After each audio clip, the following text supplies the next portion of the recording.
really stands out, especially if we can have light on this side here.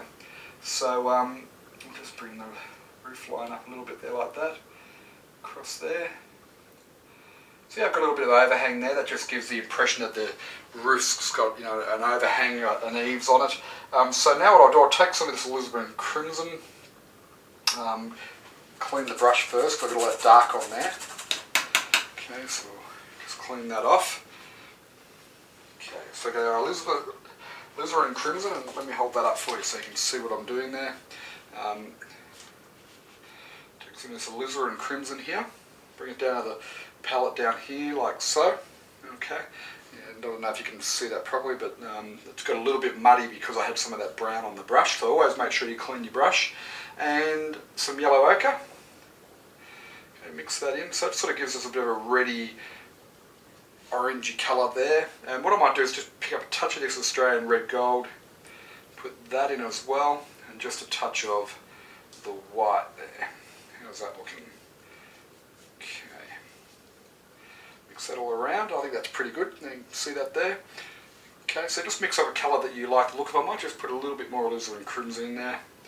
Okay, I think we're good to go. So now I'm going to put that on the roof here.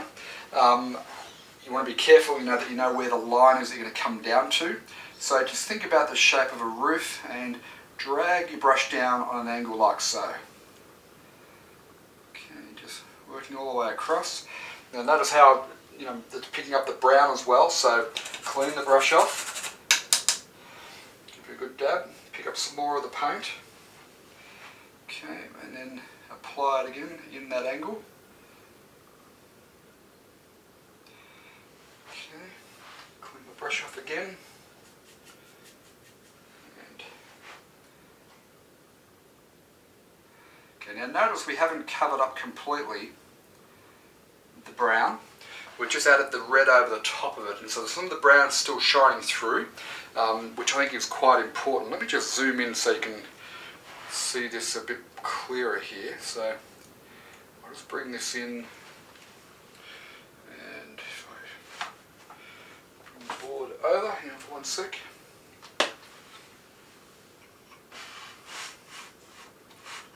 Okay, I'll give you a bit more of a close-up of what we're doing here.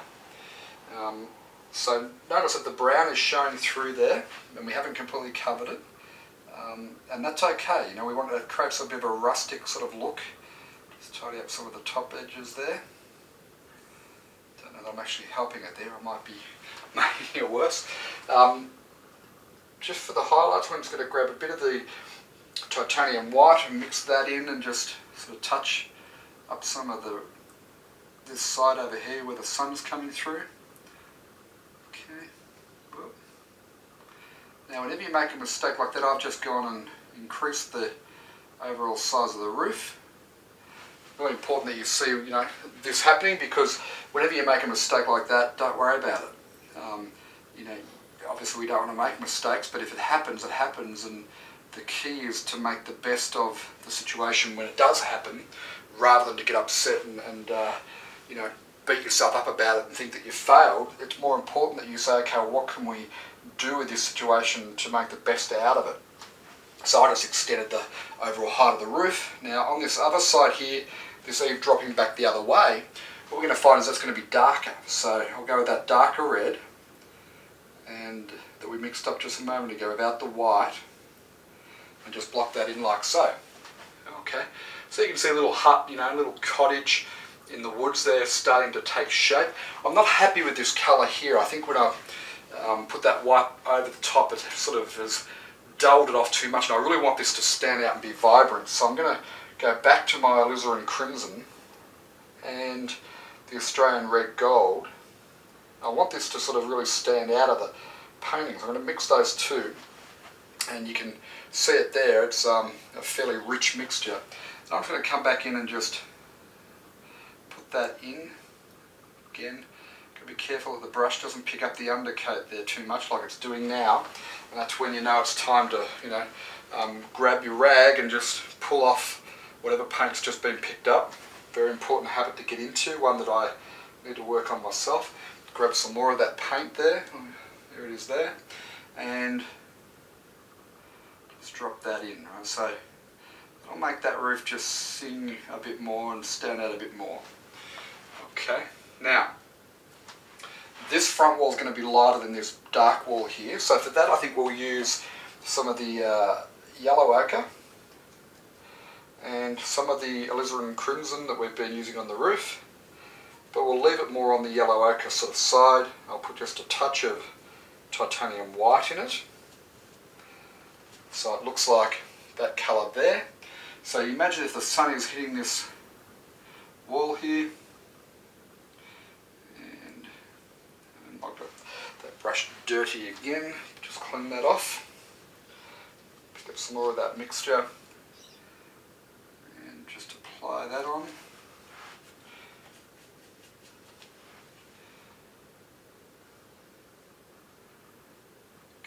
Keeping in mind this is a rustic cottage that we're looking to create. It's a little cottage in the hills here, so that gives us a nice light, lighter shade over on this side. I'm just going to apply just a touch more titanium white here.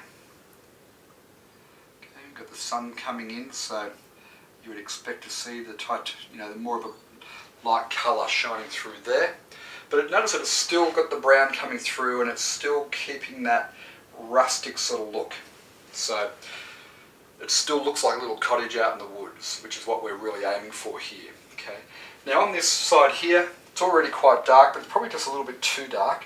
So I'm going to take more of this yellow ochre, and this time I'm just going to drop in some of the burnt sienna into it. Okay.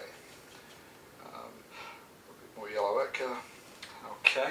And I'm just going to use the brush this way rather than the flat way, just to cut into these corners here. Now this colour might be, oh no, it's okay.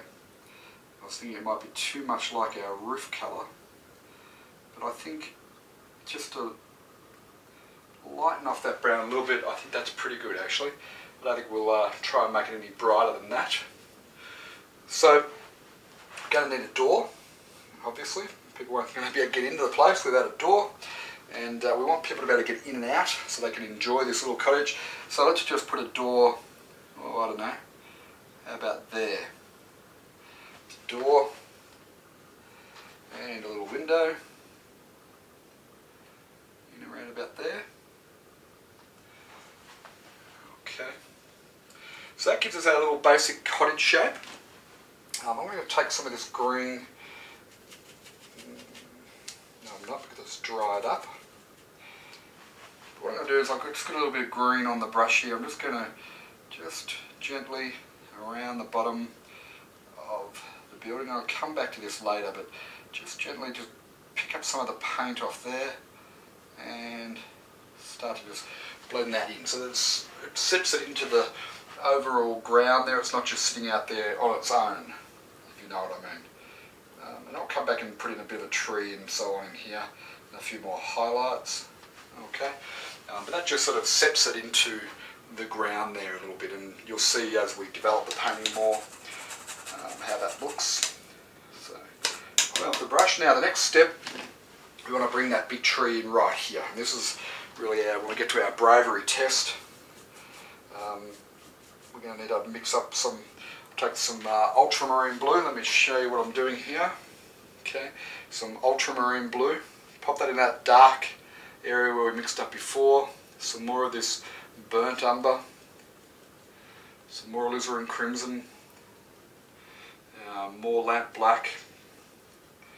Okay, I'll go back to the burnt umber. So we've got a fair bit of paint to create the trunk of this tree and the underpainting for the leaves and so on, the branches. So mixing up a good chunk of that paint there right now. And I'll just zoom back out so we can get in the right spot here for you. Okay, move the board across.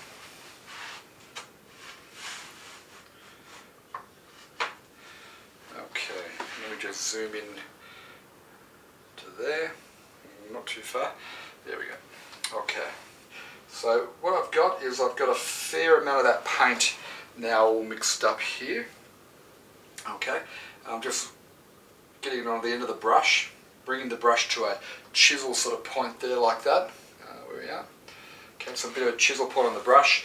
And again, this is the bravery